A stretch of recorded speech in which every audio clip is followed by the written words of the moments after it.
I'm going to review very quickly. Those of you who weren't, you can look backwards for the old one and just try to get caught up, just so that we're all on the same page. So we were talking about the subject of fasting. Now, did everybody enjoy their lunch today? Amen. Amen. And, you know, the beautiful thing is that God did give us food. And he loves for us to enjoy the things that he gave us. Did he not? Otherwise, he wouldn't have given us such a variety and such delicious foods. So he wants us to enjoy our foods, but he also wants us to have temperance and to know when and when not. And each of one of us may have to have a different mode of, today I may need not to, or tomorrow I need not to, or today I need to just withstand from something. And so to be in tune with the Holy Ghost and listen to what he's telling us to do each and every day. So we talked about the fact that the fasting is not starvation. It's a chance to rest, repair, to be renewed. And, you know, there are different trends that come and go, but all throughout millennium, people have fasted.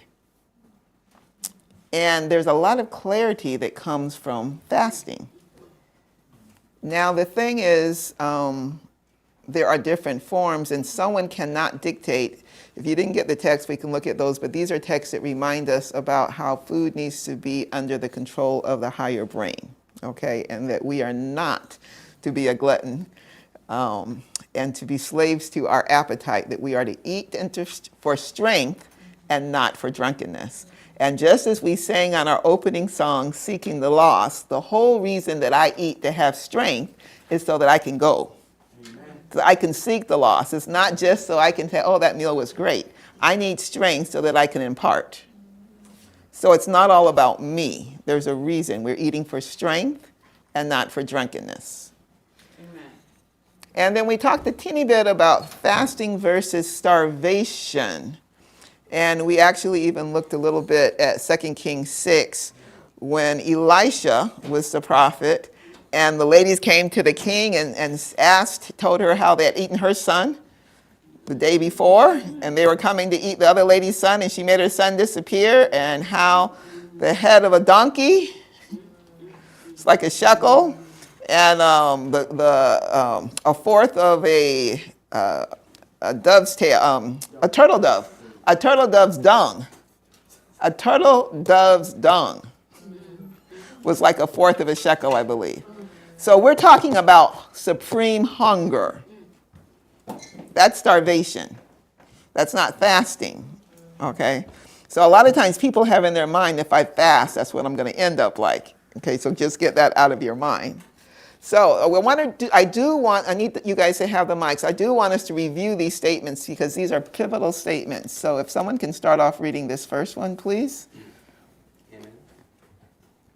Intemperate eating is often the cause of sickness, and what nature most needs is to be relief of the undue burden that has been placed upon her. In many cases of sickness, the very best remedy is for the patient to fast for a meal or two, that the overworked organs of digestion may have an opportunity to rest. First thing is just to what? What does it say? Number 1. Skip a meal or two. Just let your stomach rest. That's the best thing that you can often do. Okay? Now, somebody else read number 2.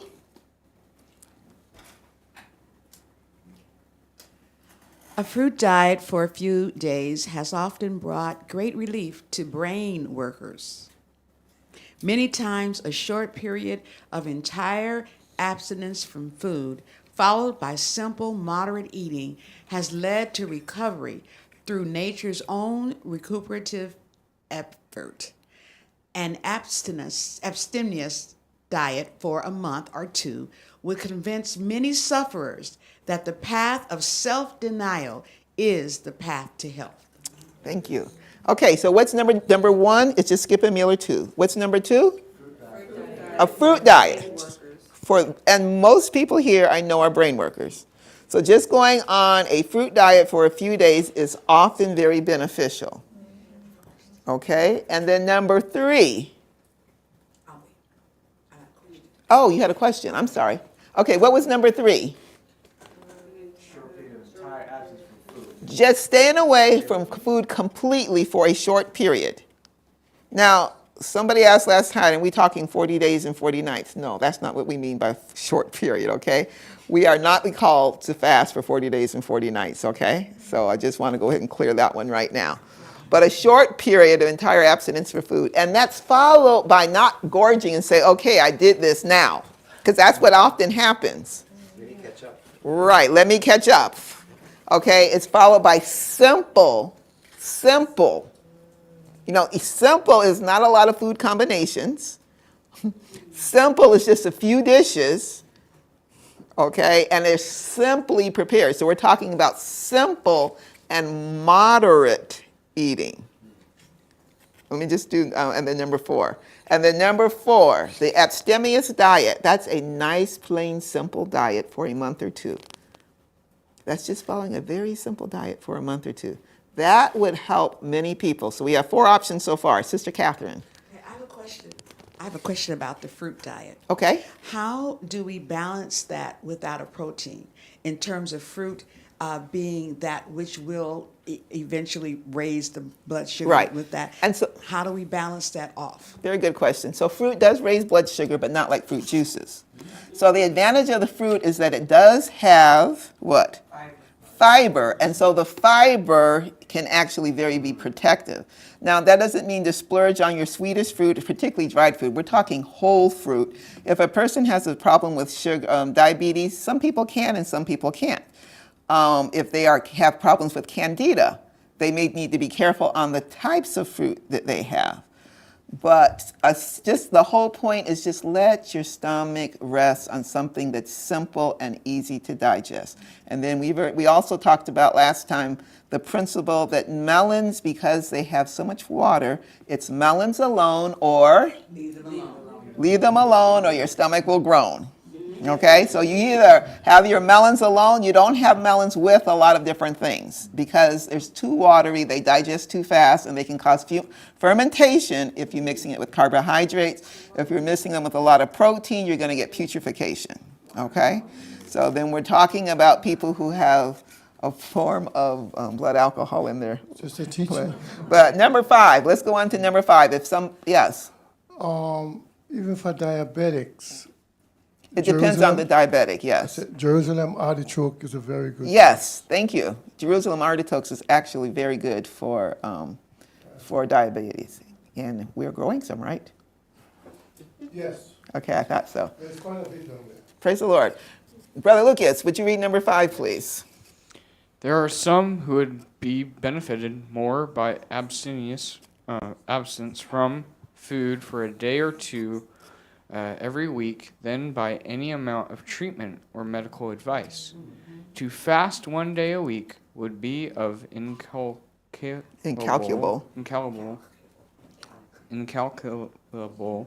benefit to them. So it's of incalculable benefit just to fast for a what?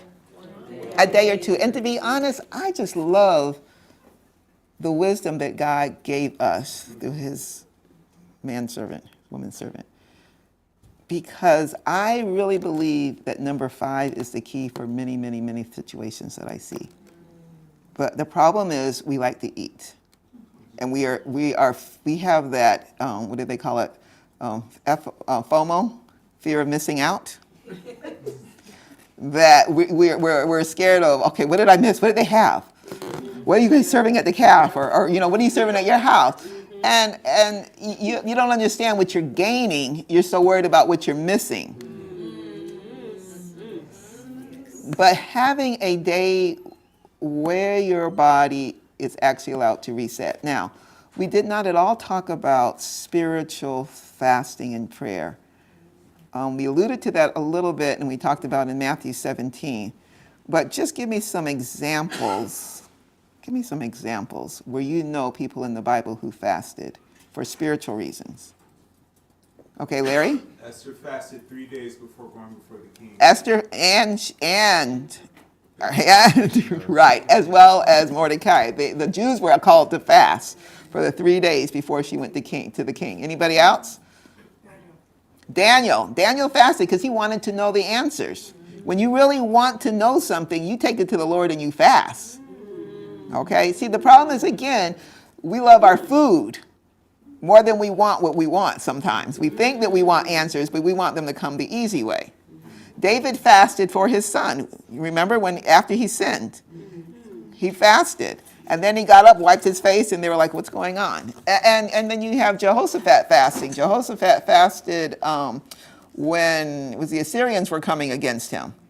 Yes, Sister Catherine? And Jesus fasted 40 days and 40 nights. Jesus so we could fasted fast. so that he could give us a perfect example of how to have victory. Praise the Lord. Yes, so fasting so there's a spiritual element as well as the physical, and we're focusing on the physical aspect right now, okay? Now, I put this in because a lot of people, when a person says, I eat 2 meals a day, and there's a common phrase right now that we aren't going to talk about, which is intermittent fasting, where, you're just eating in a short window. I eat 2 meals a day within that. And that is technically termed fasting. When I say technically, it's termed fasting, but true fasting is abstinence from food for a period of time. So when a person is juice fasting, I don't like to use the word fasting, even though it's commonly used. It's really a feast. You're getting so much nutrients. You're getting a feast of nutrients. So you're really on a juice feast, not on a juice fast. You aren't being deprived of anything. You're actually benefiting more than you're being deprived. When you look at the amount of carrots or celery or whatever that's going in your vegetables, you are really on a feast. So I think because some of the times the word we use is what throws because of what we have as a picture image of what fast is. So I just wanted to throw that in. Again, about simple food, we talked about how Jesus gave what? He gave very simple. He could have put a banquet out for them, but he had a very, very simple diet. And again, the timing and individually, you have to know your body. You have to be in tune with your body. So now I'm going to try to go very quickly on some of the benefits of fasting, how it helps metabolism, blood sugar, inflammation. We talked about if you're in that metabolic syndrome you have high blood pressure, triglycerides, or cholesterol. Anybody who has a mental, even a brain or disorder, now we're not talking about someone with an eating disorder. We mentioned that last time too, because if you have an eating disorder, that's in a different category. You do not fast, okay? But we're talking about a lot of the serotonin, the dopamine, a lot of the hormones, the neurotransmitters are reset in your microbiome just by fasting for a day or two. So it's actually very beneficial to fast. And we aren't even talking about a long fast. It helps with weight loss. We talked about how it helped with growth hormone, helps with longevity, helps with preventing cancer for those who have a strong family history. And the one that many people are spending a lot of money for is stem cells. And this will, depending how long you fast, will allow your body to generate its own stem cells for free by abstaining. And then we talked about how your body stores glucose in the form of glycogen. We store it in our muscle, we store it in our liver, and after a while you don't get hungry at night because it releases that. It makes a new form of energy. Remember all of this? Yes. So as it makes this new form of energy, then we keep our blood sugar stable. Now, the problem is, what happens after you run out of that? And depending on how much muscle you have, how fast your metabolism is, that will determine when you run out. Then you start going to fat, and that's where you can start losing weight, okay? Now, for those of you who are not wanting, those of us who may not want to lose weight, then your body is only always going to start with what? Do you remember what I told you? You don't remember. Okay, my students had their first test Thursday. We didn't have, it's going to eat the old and damaged. Yes, it is not going to go for the prime real estate. It's going to do clean up. It's just like when everybody's gone in the house and you're like, oh yes, now I can do some spring cleaning. Okay? So that's supposed to happen every night while you sleep. Every night while you sleep, it does some basic cleaning. Okay, you know, you clean out your sink, you do your floor, etc. That's your basic. But there's a deeper cleansing that occurs when you have an extended fast. Okay? Improves bone density for those who may be wanting to make sure that they don't develop or have been told they have osteopenia or osteoporosis. And even the composition, how your body distributes its fat. We're talking about human growth hormones. So human growth hormone is something that everybody wants. You start out making it wonderfully as you get older with a lot of things. By the time you're 30, 40, things start going. You make less. But again, you can help augment that by fasting, okay? And for those who are worried about losing their muscle, you need growth hormone to make your muscle. You need it to make your immune cells. So if you have problems with your immune system, maybe you need to do a short fast. I mean, I'm not giving you a blanket for everybody. Don't say Lynn said XYZ. I'm just giving you principle. Helps with inflammation, enhances collagen. So, you know, a lot of people are into collagen. Okay, so everybody wants collagen, but why can't you let your body do what it's supposed to do? Instead of, you know, like I said, the beauty of what I'm finding is that if you let the body do what it needs to do, you don't have to buy a lot of things. A lot of people will have a lot of supplements, and if you would just withhold and let the body do its thing, it will correct itself. You see this? Fasting can increase human growth hormone by what percent? Wow. Okay, but you don't want to miss a meal. I understand the food was good. Okay, what can I say? Okay, so this is a review of all the things that it can help with. Again, you may find yourself in one of those areas. Okay. So, yes, a question? Can you go back to the slide? Is there a time when, it's say in an age category, that even if you're fasting, that the human growth hormone is not produced at the same rate as if it would be produced if you were younger? Or does it matter? So you're saying if you were 80 versus if you were 30? Yes. Okay, I believe the percentage is still the same. I believe so. Okay. Okay, so we talked about what Brenda was gracious to talk about, autophagy, which is when your body recycles old, damaged, diseased cellular components so that they can be what? Reused, okay? So that's when you're basically eating yourselves. They're doing their thing, yes. Okay, so we have a question online that says, how does this work if you have a night job? Fasting has nothing to do with when you work.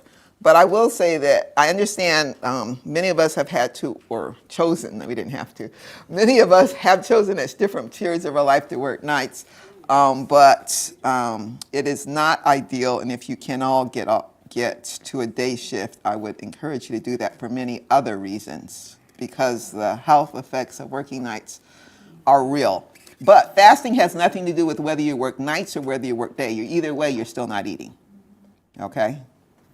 So it may be more of a challenge for you if that's how you keep yourself awake, but it's not a challenge for the body.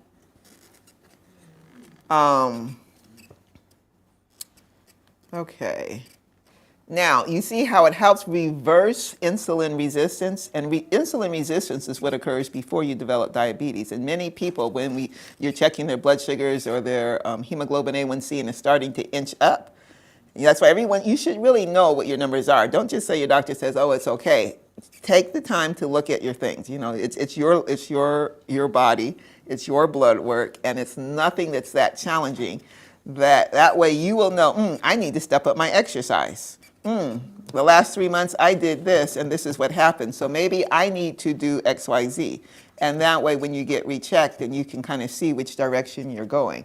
It helps eradicate pathogens, helps with detoxification, and we talked about a lot of degenerative diseases. Okay? So you want this. You want to enter into this world.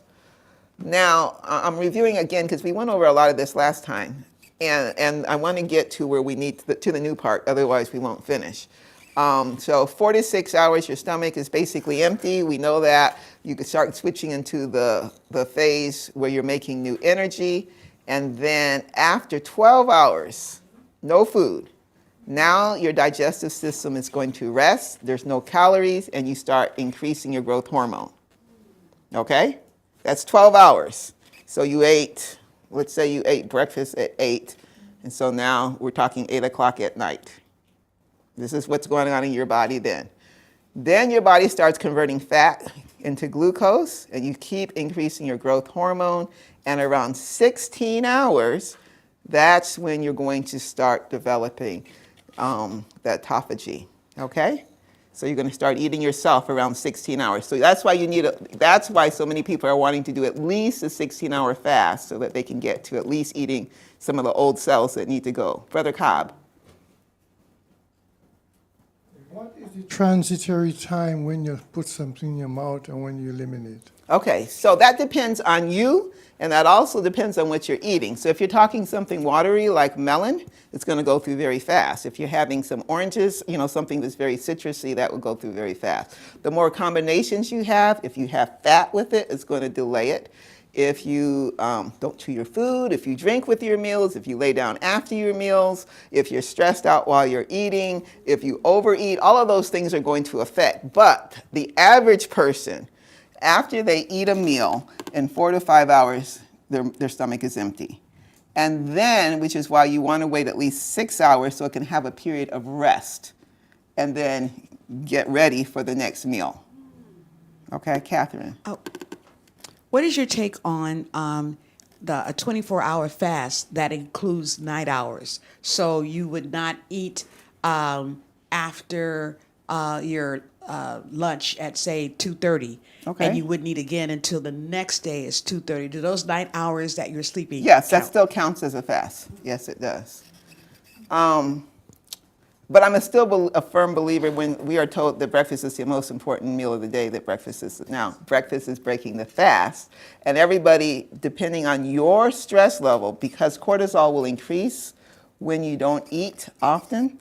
And we're going to talk about women, hopefully in a minute. When you talk about women and high cortisol, depending where in their cycle, that can be a problem for developing hormones. So you might really need to make sure you eat on time. Okay.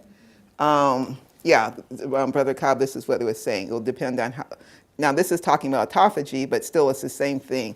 Depends on what you ate for your last meal also, and if you were exercising. Were you just sitting around after you ate? Okay, I'm going to answer that question on the board. Does fasting mean no water, Elsa? We're going to get to that in just a minute. Just if I don't answer it, point that back out to me, please. And so, again, even with that fast, sometimes people will have fruit at the end, or they'll say they'll have fruit juice. And that fruit is going to replenish your glycogen store, which means you really aren't going into autophagy. So if you really want to do it, you don't have fruit or juice during that fast. Okay? So the answer to your question is water.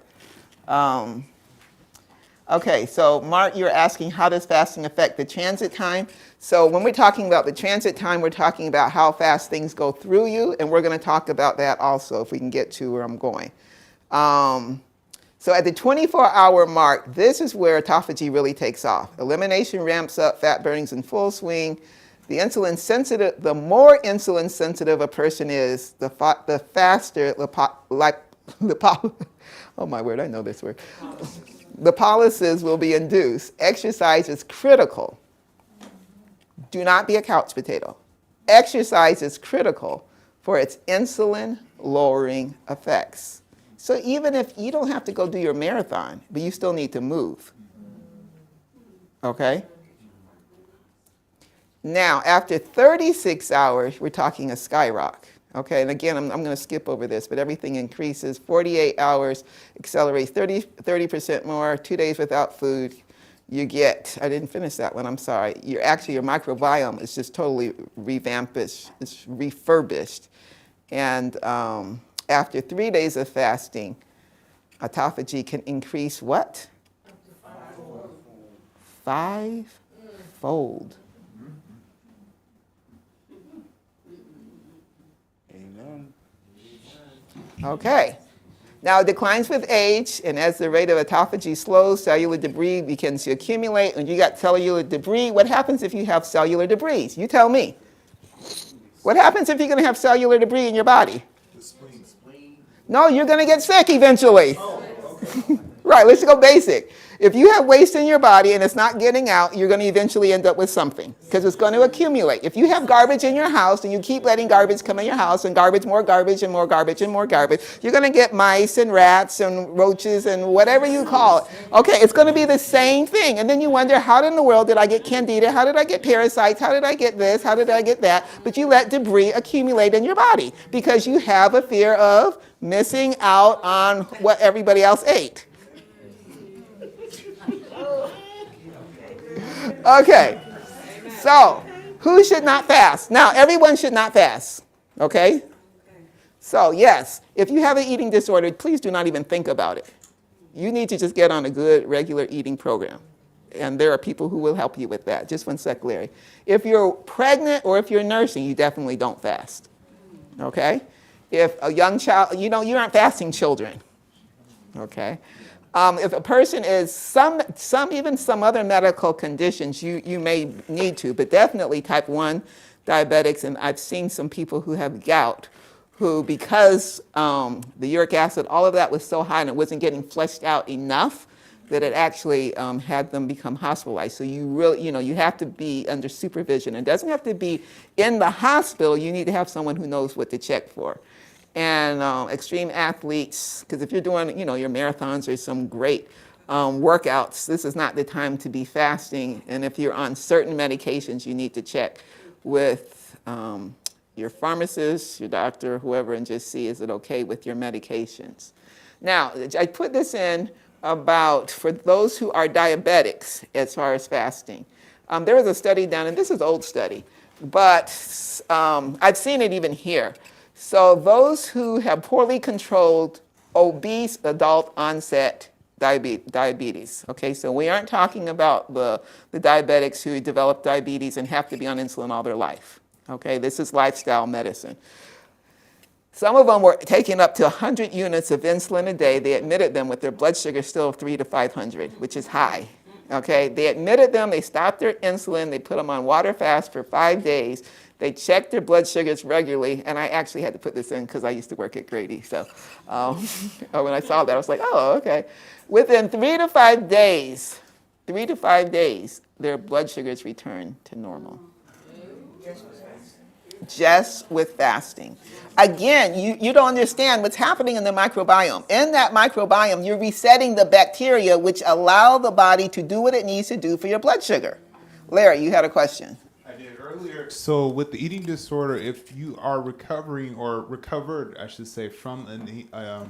I still would want supervision. Okay. I would want supervision. And then the second thing, what if you have anemia? If you have what? Anemia. It depends how anemic you are. So if you're anemia, and you could possibly fast and still take the things that you need. If you're iron deficient, you still would be taking the things that you need to make sure you're building your iron. If you are B12 deficient, you would still be taking things like that. But you could talk to your doctor about that, or health provider, whoever it is. Right. Okay. And then they were started on a restricted diet. The blood sugar is still better. Basically, they had been reset. So the point is, it can be done, but they need to be supervised. I'm not saying they have to be in the hospital, because like I said, this was done 34, whatever, a long time ago. And it has been done many, many times since then. But my point is, you just need someone, because you have to keep checking the blood sugars regularly to see what it's doing, and checking the urine and making sure what's going on with the ketones. There's certain things that have to be checked. So how do you prepare for a fast? And I want you guys to put input, because a lot of you have fasted before. I know I'm not talking to novices. So I want you guys to I'm putting down things that I've done. Now, I usually like to know when I'm going to fast. And I will tell you, I like food. So I'll tell you, my husband will tell you, I like food. So, but the first 2 times I ended up doing my water fast. I wasn't going to share this, but I will. It was because I did something that wasn't very wise. One of the times I was in a hurry and I was walking out. I just walked into the door frame. And I hit my head so hard, I was like, oh no, this was there's a hit and then there's a hit. And so I was like, this is not a good hit. And because we have some people, I have a grandfather and other relatives in my family who've had dementia and other issues. So I decided, I know that if you have a brain injury, that one of the best things that you can do is to abstain to decrease inflammation and to do things that will actually help with the inflammation, like lots of turmeric, omega-3s and all that, so magnesium. So I did all of that. So that's how I plummeted myself, and I was not very happy because I had prepared a lot of food for Sabbath. It was a Friday, and I was just looking at that, and I was like, okay, my husband and daughter weren't here. I was like, you love your family. Don't do this to them. You gotta. So anyway, I did, and I was like, oh, it wasn't that bad. It was okay. It was okay. So, and then the second time was something similar. Actually, I wasn't sure if I was coming down with COVID, and so I did. I started on a 1 day, and then I thought, I've already done 1 day. I'm feeling great. Let me go ahead. And I went ahead. So every time I've done it, it's because of something that precipitated usually. But when I do regular fasting, take me out now. Usually if I'm just doing a whatever kind of fast, I have already in my mind, okay, it's time, you start brewing in your mind. It's about time for me to do something. And so you want to do it at a time when you have a slow stress schedule. You're not going to be doing this when you're running around crazy, because you're going to have too much cortisol, and cortisol it doesn't work with fasting. Okay? And then you want to make sure you have time for some slow, deep breathing, because we know that when you do your deep breathing, you're what? You're helping to exchange waste, and you're actually using that diaphragm, helping to massage the colon. Somebody had asked about transit time. I'm going to do some more mark on that. So the slow, deep breathing actually helps massage the colon to help get that moving also. You can actually do abdominal massage. You can do it with castor oil even. So you want to minimize exposure to negative people. So this is your time that you can, you want to be a blessing to people, but there's some time when you can just spend with God. And even though Jesus, when he went into the wilderness, what happened? The 3 days he took the disciples apart and the crowd came and found him. He was still okay. He didn't chastise them, but you need some time for yourself sometimes. And I like to be able to do something in nature, ideally also. I really try to do something in nature and spend some time reading and praying. You rest if you need. If you get tired, go ahead and rest. But like I said, that doesn't mean don't do anything, but you can still rest if you need to. You definitely increase your water. Don't say, well, I only need so many ounces a day, so that's all I got. No, you need to increase your water. You need to schedule for some time like massages or getting out in the sun, some healing baths like detox baths. You can do Epsom salt in your baths. That will help get your magnesium in. So there's a lot of different things. You can even do your dry skin. I should have put dry skin brush. That would be when I would be doing my dry skin brush also. Rebounding, that type of thing. And if you don't have to cook for your family, that would be ideal. Some people, it doesn't really bother me if I'm cooking for you. If it's not seasoned right, you can doctor it, but hopefully it is. So, I mean, I don't know. I'm not one to get tempted to eat while I'm cooking, but some people are. So if you're that kind of person, then definitely try to cook a lot ahead of time and just pull it out of the freezer or something maybe. I was talking to a friend earlier, and she was telling me how she was getting ready to start her fast. She said, I already washed all my vegetables yesterday. And so I'm ready to start. She's doing a juice feast, not a fast. So she has her vegetables prepped, ready so she can start in the morning. Now, during that 1 day fast, you may get tired. You may have some hunger and craving. You may feel a little lethargic mentally. You might feel that your mood is changing. You might need to, that means increase your water. You will, hopefully, if you're hydrating enough, going to the bathroom more. You should be going to the bathroom more. And you may have sleep disturbances depending how things are moving out of you. Now, if things are staying in you and recirculating, that can disturb your sleep. But if things are moving like they should, it should not. And if it does, you may need to do something to help with sleep. Okay? Yes, Larry? One of the things I found is that I was able to get up a lot easier, a lot earlier. And that Yes, because you aren't spending that energy digesting, you will wake up a lot earlier. Yes, your need of sleep is going to decrease. And basically, when you're on a one-day fast, you just need, on that first day, you really just need to push yourself through it. You can do it. You pray and you just like, Lord, okay, we got this. You're going to help me get through this. We can do this, right? You want to make sure your bowels are moving. So when you talked about transit time, a couple of them have asked online. So whatever that means, if your transit time is not moving, you may need to take some trace minerals. You may need to do some vegetable broth. You may need to do an enema. You may need to do a colonic. You may need whatever it takes for you to get your bowels going, but your bowels have to move. Because if you have stuff that's retained in you all of that time, you are also using that auto-intoxication and poisoning yourself. So you don't want that staying in there all that time, okay? And then here are some of the mistakes. When a lot of times people have that brain fog, you should start feeling better. You really should have a clarity that's showing that you're doing something wrong. And if you're having cravings, there are reasons that you have cravings. And another time we'll actually talk about what a lot of those cravings mean. So a lot of times your cravings are really telling you there's different nutrients that your body is missing. And if you don't get those nutrients in, you're thinking, I want chocolate. You don't want chocolate. You don't want me. You don't want whatever. What you want, your body wants is the nutrients. And if you plow through that, then you're going to find that microbiome resets and you won't have cravings for those ever again. So it's just a matter. Rolando. Yeah, question. So let's say you're doing a fast for maybe like 3 days. And so should you be doing number 2 every day? Like, let's say you did it longer, let's say for a week, for example. Mm-hmm. Should you be doing number 2 if you're not putting Should you have a bowel movement every day? Bowel movement. Well, your body is having something, your body is creating waste every day. Okay. So, yeah. Okay. Okay. Good question. Larry? One of the other things I did learn is do not binge before your fast. Do not binge in preparation of your fast. A lot of people do that. They'll say, this is my last meal, so I'm going to. We have people who come to the health center and they say, I stopped on the way and I ate Larry, make sure I put that in. Okay, so now how long should you fast? So this is where you need to know yourself. So if you have a health condition, feel free, definitely talk to somebody, okay? So I'm not trying to make a blanket, but generally speaking, if you're thin or lean, 3 to 5 days, and you want to just decrease inflammation and a chronic disease, if you have a chronic condition or you want to just decrease inflammation and you're on the thin side, then you're going to do a fast for 3 to 5 days every 4 months. Okay, every 2 to 3. 3 months, I just like to use a 3 month. You just say every quarter. Okay, that's for me. But if you're normal weight, you can fast for up to 4 to 7 days every 2 months. Now, that's if you're normal weight.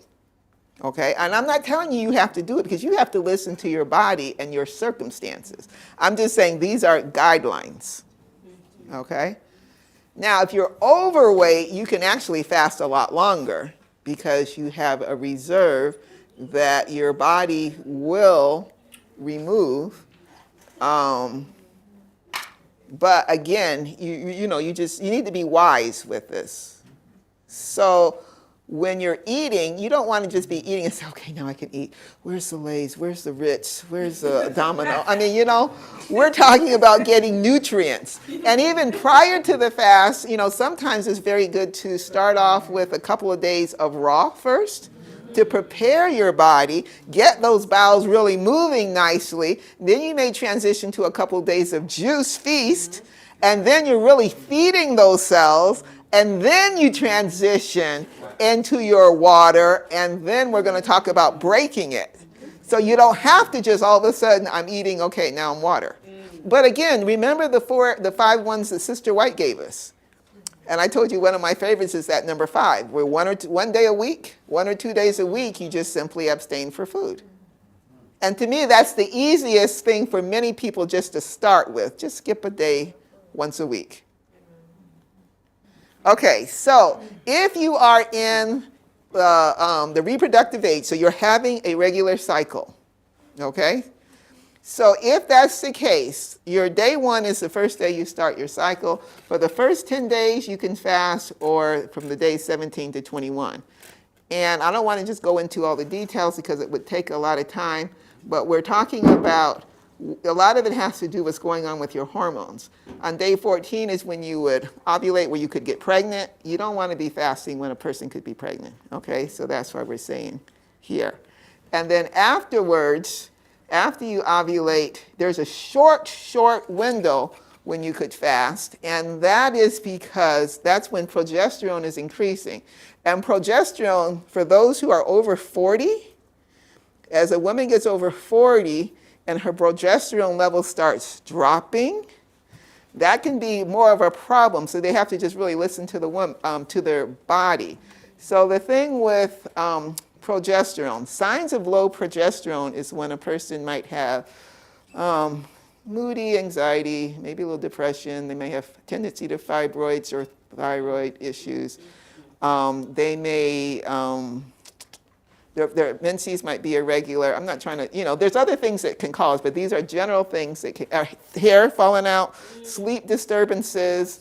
All of those are signs that your progesterone could be dropping. So if your progesterone is dropping, that's often when a woman will start craving. They want to just sit around because they're tired, because their body is wanting not to, the cortisol, you don't need the cortisol then. So that's when you want to just kind of slow down, spend time in nature and not be doing all this stuff. That's also when you're going to want to make sure, instead of the cravings for carbs, like the sweets or the pizza or whatever, you want to do some sweet potatoes or some real carbohydrate foods, because your body needs that to make the progesterone.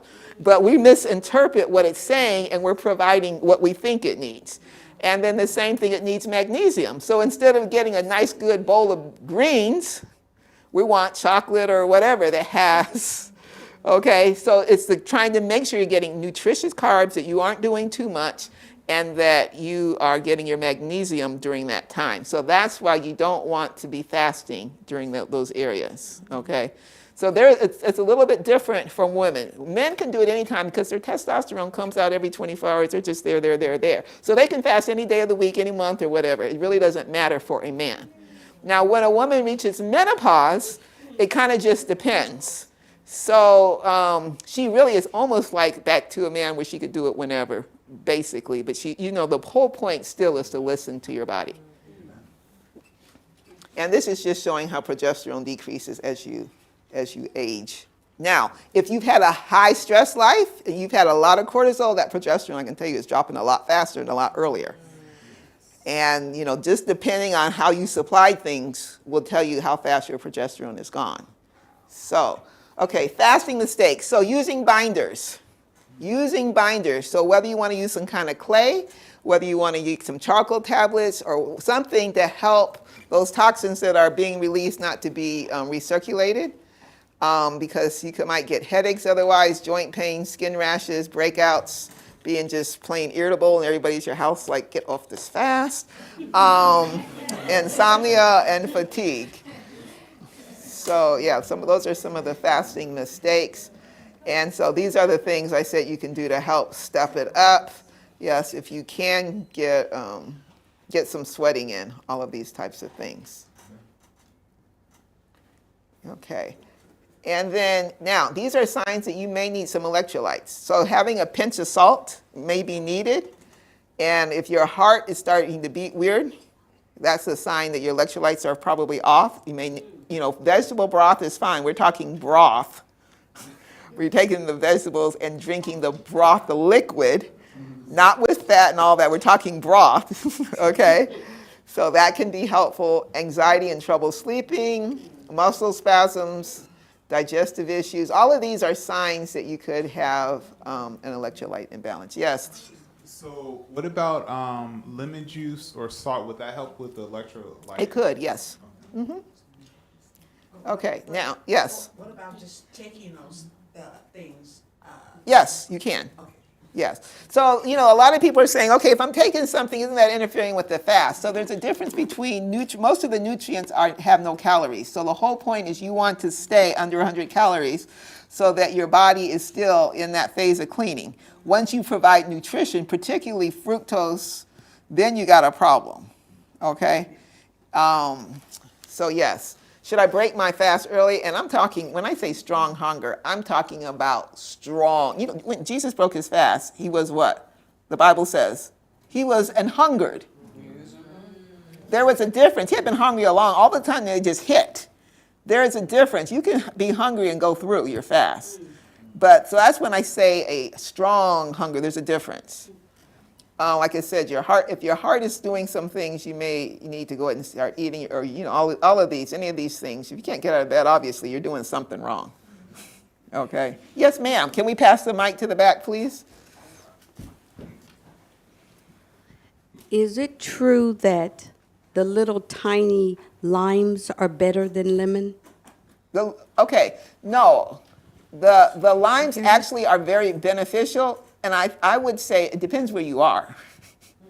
In America, traditionally, the lemons are better. And we actually have a wonderful book at the store. It's very inexpensive on the power of, what's it called? Lemon and the miracle of garlic and lemon. And that's actually has a lot of things that lemons are beneficial for. But if I lived in a place, fresh is always the best. So if I live someplace where they have fresh lime, I would be using the lime for sure, rather than getting something that's imported. Where my dad lives, where his sister, Aunt Christine Daddy, she has a lemon tree that those lemons are the strongest, nastiest lemons. But I use them. If I'm there, they have thorns on them too. And I will go and pick those lemons, you remember? I will go and pick those lemons because if I juice them, I know that they have a lot of antioxidants in there because it's just like wild blueberries. So I take it and freeze it and just kind of, portion it out. So yes, whatever you have that you can use, I definitely would. Yes? And one more question. I fasted one time before 91, I had a subarachnoid hemorrhage. Okay. And I noticed, I went 14 days before that. I can be so busy I forget to eat, but when that headache kicks in and it only progresses, reminds me I haven't eaten. What can I do to prevent that, to start trying to fast again? So you're saying after you go, how long? Okay, let's see. Probably about 6. I could go the longest is 6, and then I start getting that headache. Okay, but And maybe it for where your progresses. body is, that's all you need to do. You don't have to be a superwoman. But I can't fast anymore. Like I said, I fasted 14 days before I ever had a hemorrhage. 14 days straight, no food. Now I cannot do it because I get reminded when my headache kicks in and it just gets massive, bigger and bigger and bigger, until I eat something solid, not fruit.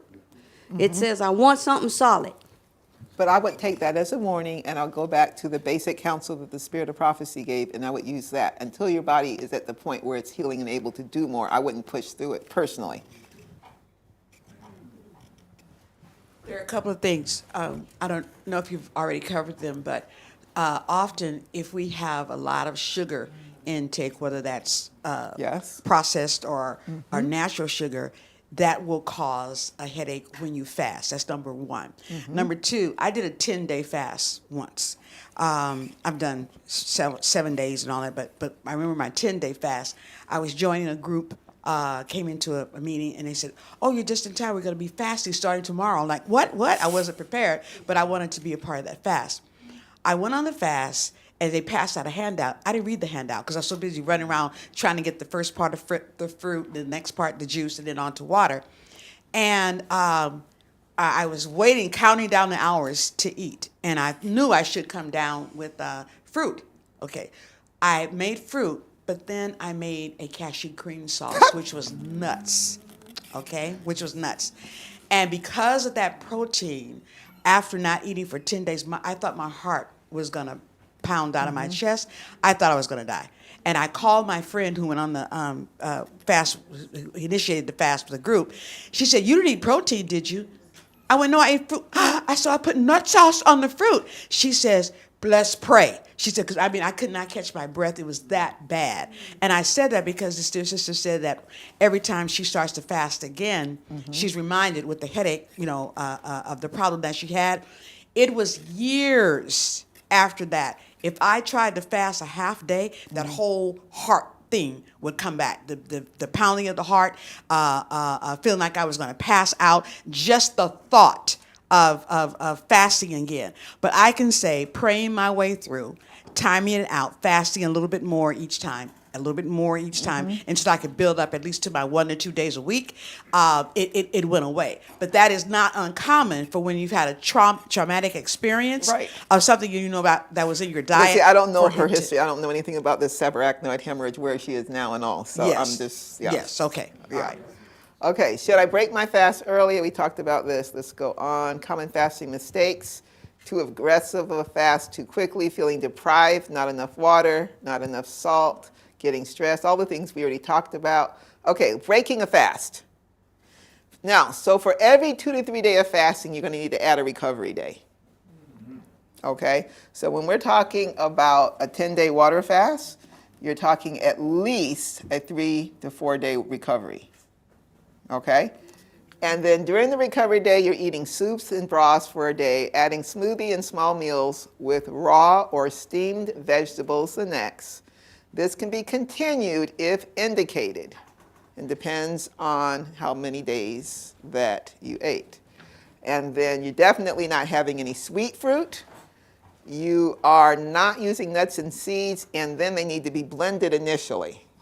Okay? Ideally soaked and then blended.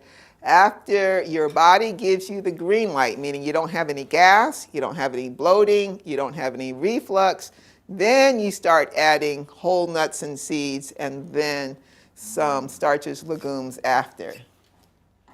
Okay, any questions so far? Now, remember as we close up that our Creator designed your body with a powerful, powerful healing capacity. Whether you decide to fast or not, it's okay. But just don't let your mind stand in the way. Because a lot of times we're the reason we won't go forward. God has given us the ability. You just need to pray and ask Him, is this what you want me to do? And then if so, when? And for how long? And how? What type? Now I want to read just a few. I need you guys to read for me. I want to read some statements from the Spirit of Prophecy very quickly. Tahara, would you read this first one, please? When Christ was the most fiercely beset by temptation, he ate nothing. He committed himself to God, and through earnest prayer and perfect submission to the will of his Father, came off conqueror.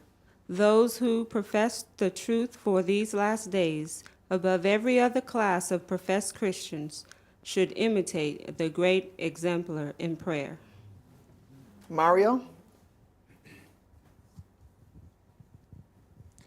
The Redeemer of the world knew that the indulgence of appetite would bring physical debility, and so there then the perceptive organs that sacred and eternal things would not be discerned. Christ knew that the world was given up to gluttony, and that this indulgence would pervert the moral powers.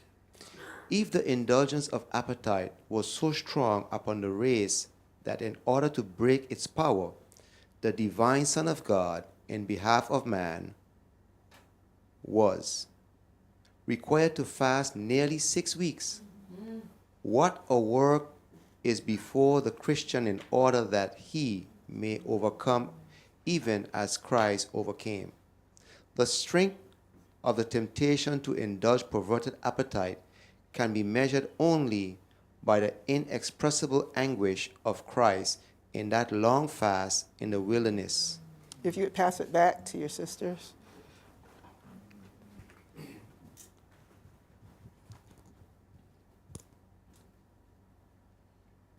The true fasting, which should be recommended to all, is abstinence from every stimulating kind of food and the proper use of wholesome, simple food, which God has provided in abundance. Men need to think less about what they shall eat and drink of temporal food, and much more in regard to the food from heaven that will give tone and vitality to the whole religious experience. You never, never, ever should be eating a food without having spent time with God. Anytime you eat breakfast before you've opened your Bible in prayer, you already got a problem because you're putting your food above your spiritual food.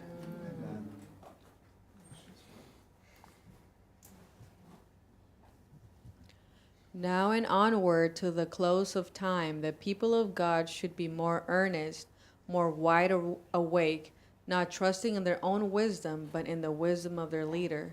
They should set aside days for fasting and prayer. Entire abstinence from food may not be required, but they should eat sparingly of the most simple food. So again, it's not necessary always that you have no food, but you may just be on a simple diet.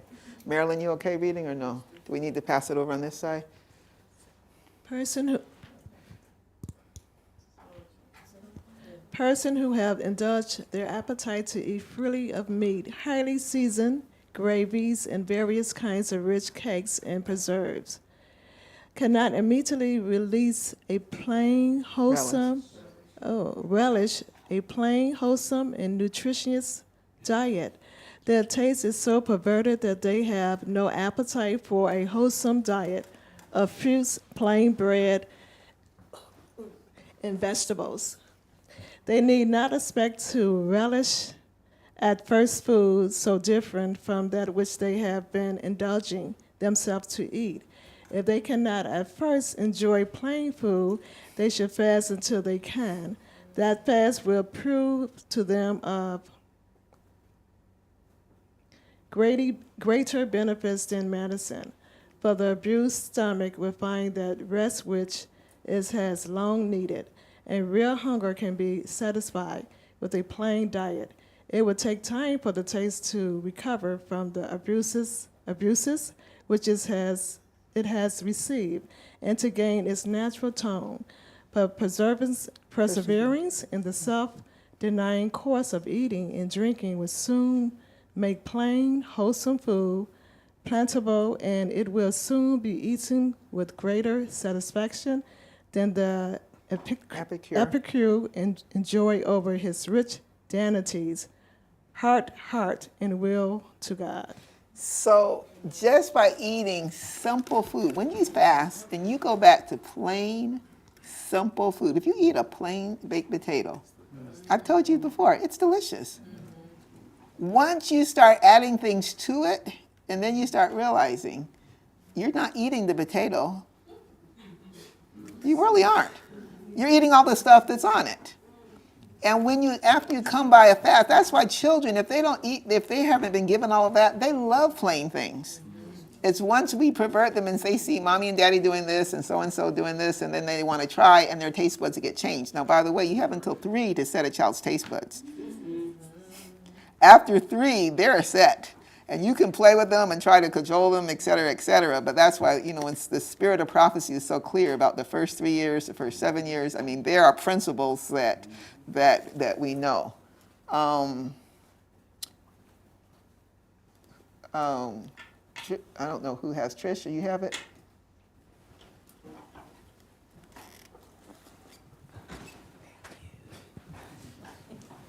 Oh, did you have it, Rolando? I'm sorry. I didn't know. Okay. In cases of a severe fever, abstinence from food for a short time will lessen the fever and make the use of water more effectual. But the acting physician needs to understand the real condition of the patient and not allow him to be restricted in diet for a great length of time until his system becomes enfeebled. While the fever is raging, food may irritate and excite the blood, but as soon as the strength of the fever is broken, amount of nourishment should be given in a careful, judicious manner. So when a person is sick and they have a fever, that is the time to make them fast. You give them fluids because you want to help them to be able to keep their temperature down. But you don't want to keep them fasting too long because then they won't have the nutrition that they need to start healing. So again, it's all about listening, watching the body and listening. Okay, there's no hard and fast rule. Tofi?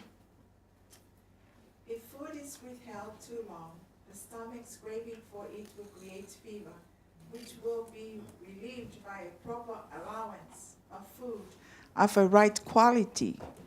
It gives nature something to work upon. If there is a great desire expressed for food, even during the fever, to gratify that desire with a moderate amount of simple food would be less injurious than for the patient to be denied when he can get his mind upon nothing else. Nature will not be overburdened with a small portion of simple food. So if a person's coming out of a fever and they say, I want to eat, you don't just say, oh, you know you can't eat. If their fever is down and they want to eat, yes, give them something simple. But we're talking simple like some Zwieback, you know, an orange, you know, something very simple. We aren't talking about, oh, let me get some tater tots. Brother Cobb. I remember I was taking a biology course in school, and the professor said you would not pass the class if you don't memorize that and understand it. And you have to be able to know. He said, you feed a cold and starve a fever. How does that compute with that? Okay, and I agree. Yeah. Except for some fevers, I mean, some colds you may need to starve also. But generally speaking, I do agree. So the reason why is because when you have a fever, your body is cooking. Okay? So if it's cooking, it does not have the energy to come down and digest food. So that food that you're eating, even though your mind wants it, it's sitting here and it's rotting. Okay? So that's why when you have a fever, you don't, you know, you may look at a little child or whatever and say, oh, they need to eat. No, they don't need to eat. They will eat later. You don't need to eat. You will eat later. You need fluids to keep the fever down. Then when the fever is broken, that's when you're talking about getting some nourishment. Now, if a person has a cold, you're talking about things that will help loosen phlegm. It's like onions, okra, Brother Jackson, things that will help clear out the phlegm that a person has. Grapefruit, all of those types of things. So you can feed them. Right. Okay? So your teacher was correct. Okay, Sister Cobb, since he has the mic, would you read that for me? I have been informed that you have taken but one meal a day for a period of time, but I know it is to be wrong in your case, for I have been shown that you needed a nutritious diet and that you were in danger of being too your strength would not admit of your severe discipline. I think that you have erred in fasting 2 days. God did not require it of you. I beg of you to be cautious and eat freely good, wholesome food twice a day. You will surely decrease in strength, and your mind will become unbalanced unless you change your course of abstinence diet. So this person definitely didn't need to fast. And like I said, you have to know your body. So if somebody is malnourished, don't even think about it. Okay, this is not what we're talking about. Yes, Brother Cobb. Sometimes, is it necessary to fast? How do you account for people that never fast? Because people that fast frequently look upon others that don't fast as something is wrong or they do something bad. Is it necessary for everyone to fast? No. Now, I know some people, when they eat, they are so structured and temperate and careful. I think every bite they eat is probably very well assimilated. And they may have been living this lifestyle for a long time. So I'm like I said, I am not here making a rule. I am telling you things that can help you if you have a condition. And that's why I started off. as the Holy Spirit pricks you, you pray about it. And we started off from the statements with counsels and diets and food. We talked about just skipping a meal or two. We talked about just having what? Fruit. We talked about having a very simple diet. We talked about just doing a month or two of an abstemious diet. And then we talked about 1 day a week, 1 or 2 days a week, just a simple rest for food. That is what's in our counsel. Now, if you have a condition, that's when you may need to step it up.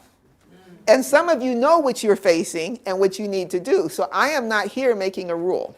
Okay? Did I answer your question? Yes. Okay. So I guess I'm not a bad person if I don't fast. Okay. Now, this one right here, I put this in because in the next two, and then we're closed, because I was surprised.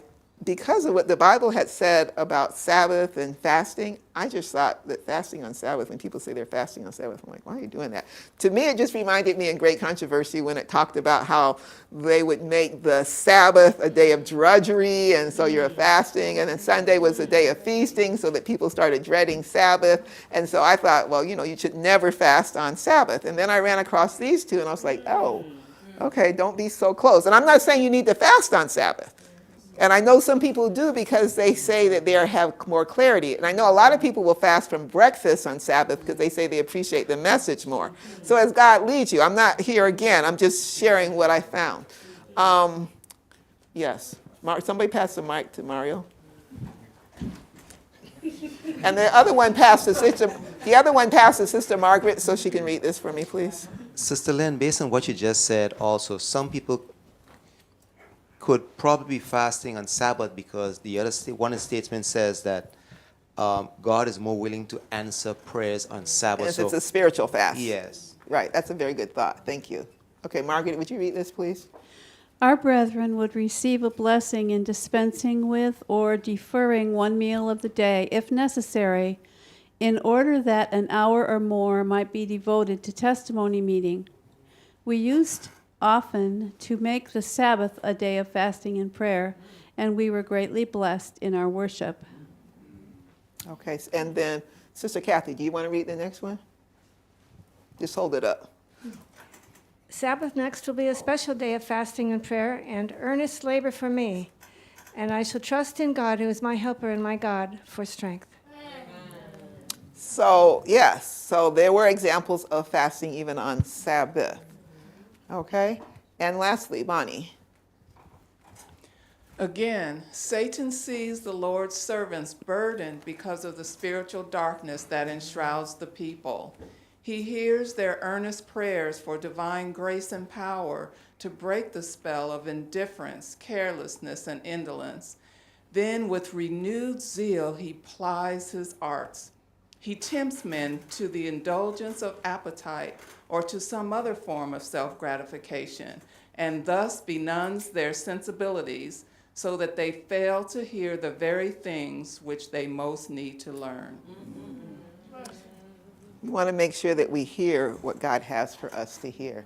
So in closing, fasting is a wonderful and expensive way to allow your body to accelerate the healing process. And it's a wonderful time to commune with God and to gain mental clarity. Patriarchs and Prophets, page 35. We are to give ourselves to the service of God, and we should seek to make the offering as nearly perfect as possible. Romans 12, right? We're a living sacrifice. God will not be pleased with anything less than the best we can offer. Those who love him with all the heart will desire to give him the best service of the life, and they will be constantly seeking to bring every power of their being into harmony with the laws that will promote their ability to do his will. I have asked, yes, Dr. Blackburn. I just wanted you to explain, Carl was asking, should we all fast? Right. When Jesus, when Jesus was on earth, the Pharisees came to him and said, why do not I had that slide and I disciples flopped fast? it. Yeah. And he said, because their king was with them. The bridegroom was with them. But he says, when the bridegroom is taken away, they will fast. So he's not with us now. And he was speaking of his people. So should sometime I'm glad you brought this up. all of God's people should fast since the bridegroom is not with us. So since last week in Sabbath school, we talked about the 2300-day prophecy. And we know as a people, and if you don't understand this, read, for those of you who are not familiar, read Leviticus 23. We would be happy to try to explain that there is a type and an anti-type. There is a typical and an antitypical. So they were a literal feast. And now we are now in a time when we know that we are in the Day of Atonement since 1844. And if you look in Leviticus 23, what it says about the Day of Atonement, it was a day to afflict your souls and fast. And we aren't saying that that means you don't eat since 1844 because we would be extinct, right? And I know people who said because they weren't supposed to work. My mother is, keep her in prayer too, she's having some health challenges right now. But my mother had a house that was very large, and some of her friends would tell other people and they would come. And she had this one family come, and the siblings were like, who is this and why are they there and still there and still there and still there and still there? And so she's so sweet. She's like, oh, well, they said they're in the Day of Atonement, so they can't work. So he can't work, and she can't work. And then she has problems with her cycle, so she can't move around because she's bleeding, so she has to sit all day. And then they have kids, so I take care of the kids, and I do the cooking. And I'm just like, Mommy. Do we need to come up there and talk to them and have a nice, friendly talk? But so there are some people who have a misunderstanding of what the Day of Atonement means. We are to afflict our souls, but there is a special diet for those who are in, as we know, the Day of Atonement. And Brother Jackson, I know, has a series you can search up. Dennis, if maybe you can put it on as a link for the diet for the Day of Atonement. I think it's what it's called. Sister Jackson, am I correct? I don't know if Brother Jackson's here. Is that the name of the subject? Diet in the Day of Atonement. Okay, so that one will answer a lot of your questions as far as what we need to be eating right now. But I agree with Dr. Blackburn, because we are getting close to, we are in the judgment hour. And in the judgment hour, we don't understand what that means. What that means is any day, my probation could be ended, right? I don't know when I'm going to die, right? You don't know. And I need to make sure that I am really in tune with God. That's the point. Not that I'm living in fear, but that I'm walking with God, that I have that peace of surrender like we talked about today, that I am completely surrendered. And if I cannot control my appetite, then I have not surrendered that aspect of my body to Him. So we had a question, would young coconut water be okay since it has some electrolytes? I do like young coconut water. It does have some sugars, but it's small amount, so it depends, again, the amount. So I think it's like 45 calories or whatever. So if you're doing a little bit, that would be one thing. If you're just downing coconut water, that would be completely different, okay? But it is a great source of coconut water, and if you're with somebody who needs an IV and you can't get an IV, coconut water would be the thing to do, yes. Okay, I have a friend that I want to come up, Cora Lee.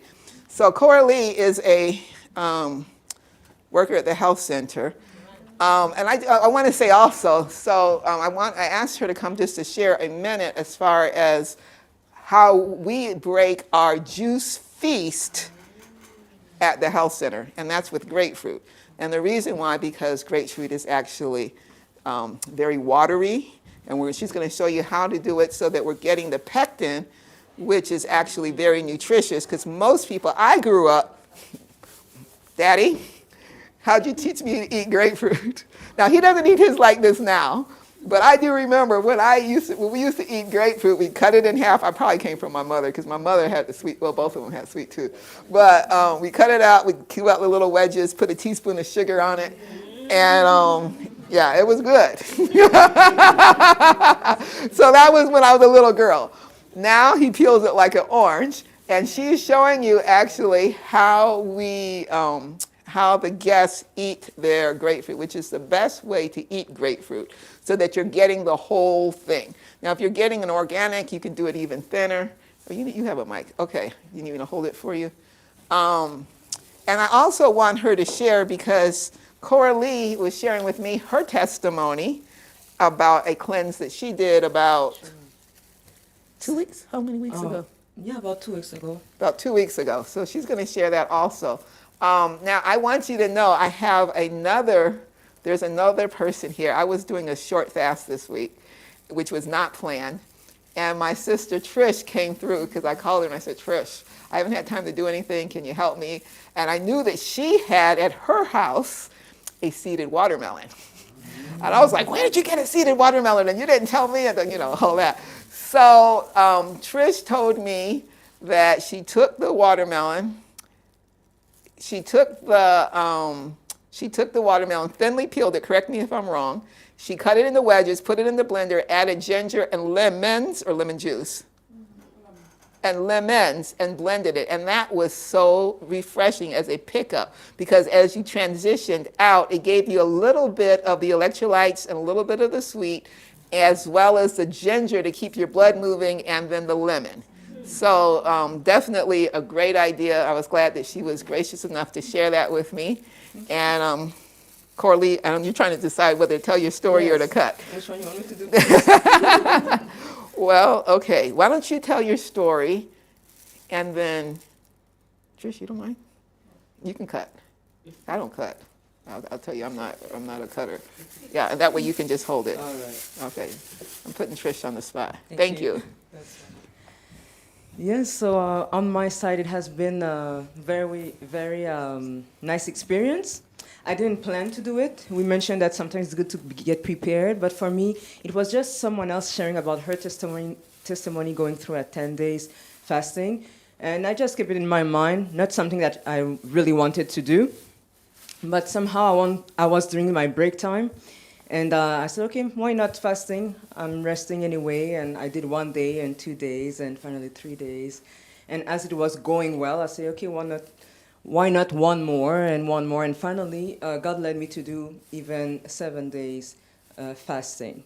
I had coconut water day 3, day 6, and 7. And afterward, as we mentioned, fruits, potassium broth, etc. But something maybe you don't know about me is that for almost my whole lifetime, I had this skin condition with eczema, and it has been very difficult through the years, sometimes less than other times, but my skin actually was cracked, often itching, always need gloves to do whatever.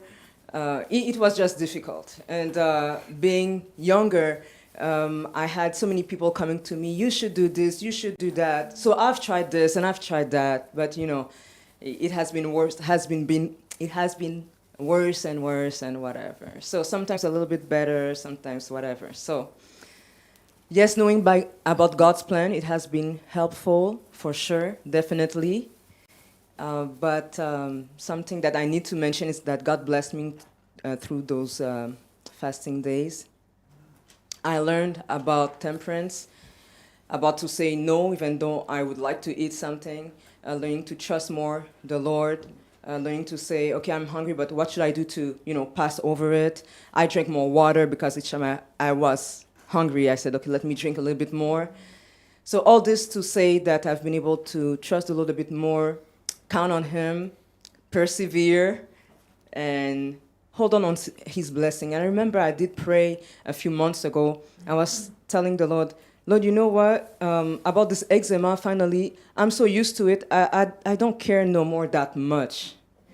But yet, because of the work I'm doing, I see that it doesn't fit well for me to have this issue for that long. And even health guest was asking me, well, you didn't find anything for this? So for me, it was like, Lord, just for your name, not even for me. So when I saw my skin like this, maybe to you it doesn't look nice, but when I know where it was, for me, this is like a baby skin. So it brings back to my mind this verse, I don't know it quite well in English, but you know, it says, can a leper skin be changed? Can a leper change his spots? Correct. Or Ethiopian change his skin. So Yeah. can you say it to the mic? Oh, you still have your mic? Yes. Can you say it again? Where is it found? Jeremiah. Oh, Jeremiah? I know it's Okay. Jeremiah. Well, God can change his skin and made perfect as a baby again. So I praise his name for this experience. I did not expect it, but I saw God's blessing and I praise him. So when she shared her testimony, I was like, so I want you to see if she's been battling with this for basically since she was a baby. She was born basically with almost all her life, and how just that fasting was able to help with that after all of these things. So it reminded me of the woman who spent all her money, and you know, God is able. God is able. You have a hand question, Corley. Well, I have the verse, Jeremiah 13:23. Can the Ethiopian change his skin or the leper his spots? Then may ye also do good that are accustomed to do evil. Amen. Thank you. Amen. So now, if you would hold the mic since she has her gloves, and Trish explain about how we do the grapefruit. Okay, so after the fast, the guests break their juice fasting with grapefruit, sometimes watermelon. So usually when you a little closer. Oh, sorry. when you peel the grapefruit, we want to leave as much of the pith on it as possible to get the nutrients and benefits. So it should look something like this, and I'll cut it in half so you see how much of the pith is on.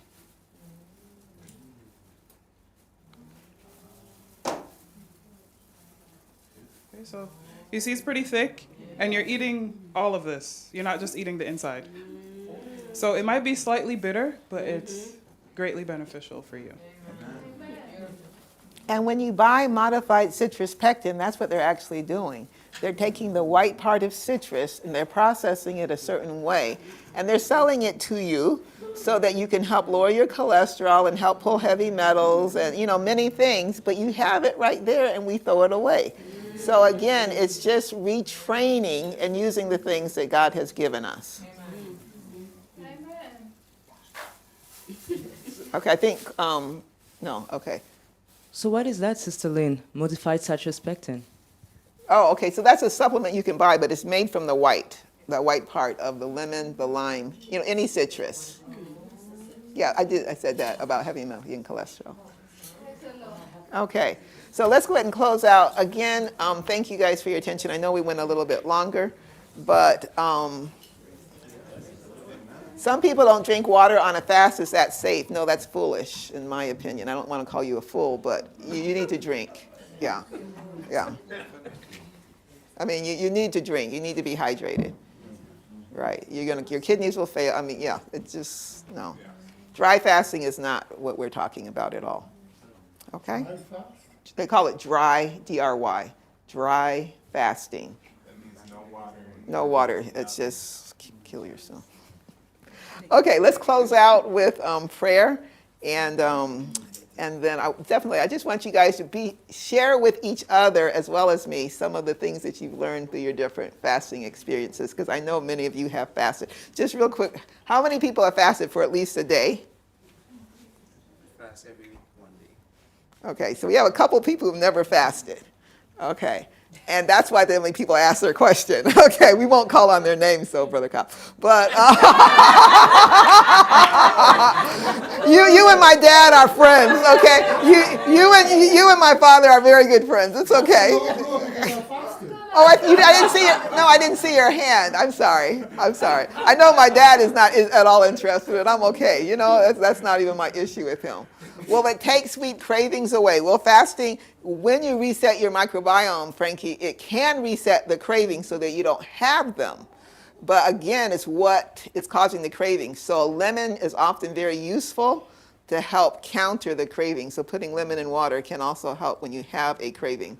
Lemon water can help with that. Okay, let's have prayer. We have a new week.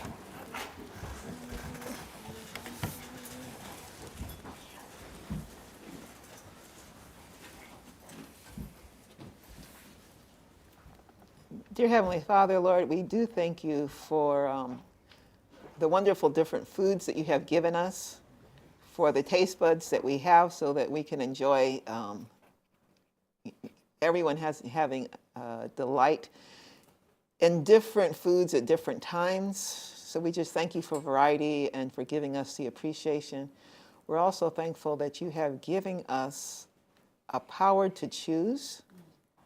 And help us, Lord, as we strive to live in this day and time in a way that would glorify you, that everything that we eat and drink and that all that we do would glorify you, that when we eat and drink would glorify you, and that as our ears are in tune with you, if you say this is the way, walk ye in it, that if you tell us to abstain, we will, and if you tell us to eat, we will. So that's the main thing, to be in tune with your voice. But most of all, help us to use the energy that we receive from the food in a way that would glorify you. We praise in Jesus' name. Amen.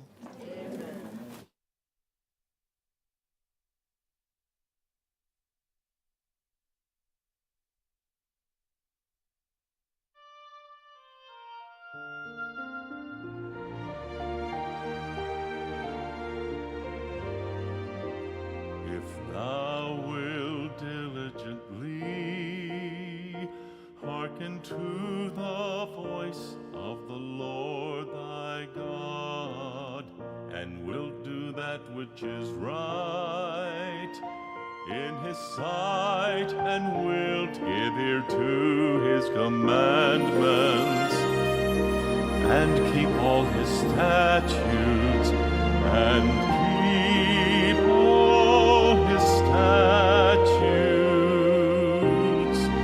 I will put none of these diseases upon thee, which I have brought upon the Egyptians. For I am the Lord, I am the Lord that healeth thee.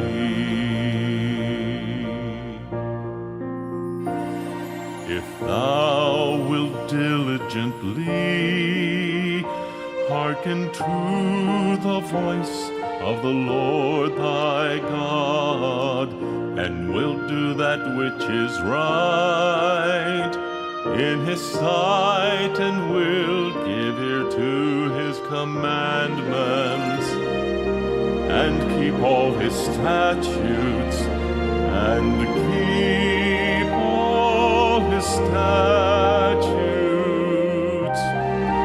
I will put none of these diseases upon thee,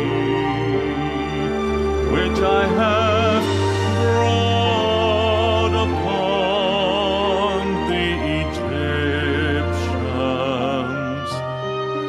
For I am the Lord, I am the Lord that healeth thee.